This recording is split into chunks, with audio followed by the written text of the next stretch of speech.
Hello, it's lexingtonmpi back with another video, and today we're talking Ampleforth. Today I want to essentially go through what the differences are between Ampleforth and the Forth token, because there seems to be quite a bit of confusion in the comment section of some of my prior videos as to what is Ampleforth and what is Forth. This is Forth. So Forth, that is a ticker symbol, and let me show you Ampleforth. Ample is the ticker symbol. Ampleforth is $1.15 at the moment, and Ampleforth, the Forth, sorry, there you go. I just made the mistake there. Is $41.77. So I just want to quickly go through what is Ampleforth, what does it do, and then go through what is Forth, the token that was airdropped to people who held Ample. So what I want to do for ease in this video, I'm going to refer to Ampleforth, the original token, as Ample, and I'm going to refer to the governance token as Forth. Now, starting with Ample, what is it? Well, how about we start on the website? The basics. I'm going to go through what the website says it is, and I'm going to give you an example of exactly how it works and how you actually make money from Ample. So Ample is a cryptocurrency like Bitcoin, but with a twist. Supply changes daily. So in essence, Ample aims to have a price around $1. And how it does that is by increasing and decreasing supply of the coins in the open market. If that doesn't make sense, I'm going to go through a very clear and simple example and show you how that works, and how by purchasing this cryptocurrency you can actually make money on a coin that consistently stays around $1. So but what's the point of it? What is it trying to solve exactly? So one thing it tries to solve is the fact that certain cryptocurrencies like Bitcoin, because they have limited, actually let me scroll down to the great graphic, actually there we go, yeah, it kind of gives three different essentially descriptions here, and it says which of these cryptocurrencies ticks a particular box. USD isn't a crypto, it's actually a fiat currency, but there we go. So essentially Bitcoin, because it is inelastic, the price is very volatile, as you've probably seen. The US dollar is a fiat currency, so we know that that's broke. That's a broken system. If you're in crypto, we all know that US dollars are trash. Cash is trash. And then you have stable coins like DAI that aren't bankless, because essentially they're backed by dollars in a bank somewhere, so they still rely on the fiat banking, the Illuminati-esque old world money system. Whereas Ample aims to give stability to the cryptocurrency market without having to resort to banks or volatility. And these essentially give you the use cases. One of the key ones that I think is interesting is that it allows you to diversify, because essentially a lot of cryptocurrencies essentially are correlated to Bitcoin. Bitcoin dumps, everything else dumps. Bitcoin increases, everything else increases. The way that Ample works is that it tends to be very uncorrelated to other assets. One of the key use cases I see for Ample is actually in DeFi. Essentially using it as a reserve for collateral when lending or borrowing on DeFi exchanges or on DeFi platforms. So I think that's probably the main use case. And then potentially, as it says in the long term here, essentially kind of being a better Bitcoin, right? Not I think when they say that, they don't mean replacing Bitcoin, but essentially being an alternative to a central bank.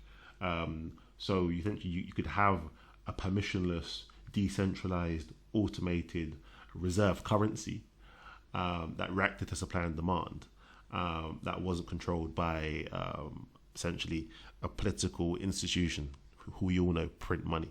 So that's kind of the use case, the pros essentially of Ample and the problem it's trying to solve. And I'll give you an example of how it works. So here is the example.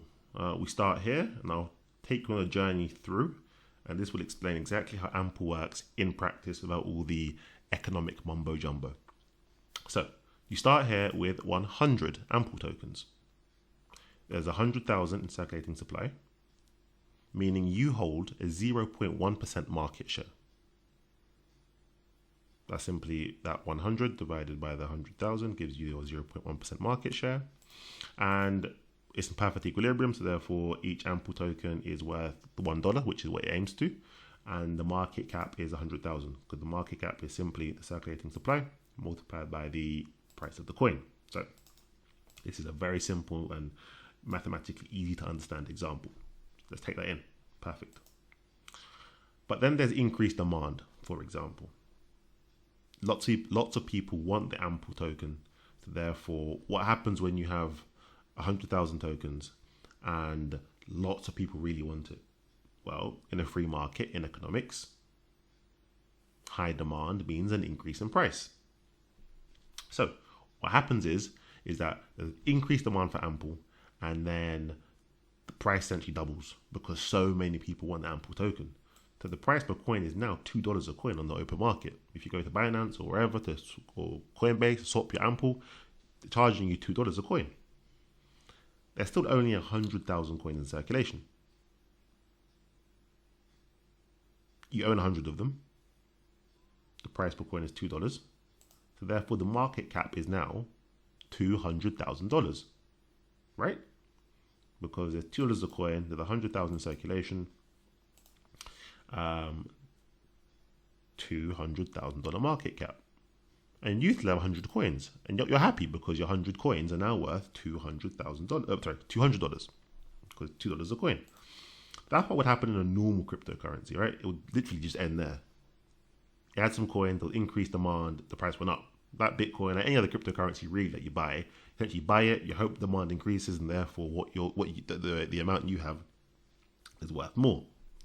However, with Ample, there is something called rebasing, which means because what Ample's trying to do is maintain a dollar value or around a dollar value. So what it does is that when the price goes up to $2 a coin, Ample rebases and prints more. So it doubles the supply from 100,000 before to 200,000. You're thinking, well, that's diluted what I had, right? But no, it hasn't diluted, because when it rebases, the rebase is given out proportional to the percentage you had prior, right? So what happens is that it actually doubles your number of coins to 200, maintaining your market share. And because you've increased supply, the price has gone down and we're back to $1. But guess what? The market cap is still $200,000 because the supply has doubled. The price has gone down, therefore we maintain the market share. So, the market cap, sorry. So what's key here, what is very key here, is when rebasing, the new coins are given out to all the wallets proportionally. Think about it like this. You're not buying a number of coins, you're buying a share of the market cap. That's what you're buying. You're buying 0.1% of all the Ample tokens out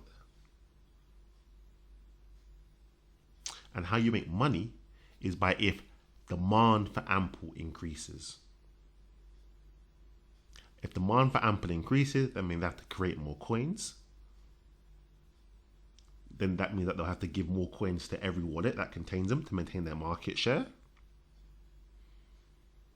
And each coin is still worth $1. So the more coins you get, the more money you made. It does that while maintaining parity with the dollar. So it can still be used, as I showed you in the prior examples, as collateral for smart contracts, as a medium of exchange that's not volatile, as an asset that isn't overly correlated to other assets, because the price readjusts with supply. It's actually quite a genius concept. a fascinating one. It's very experimental.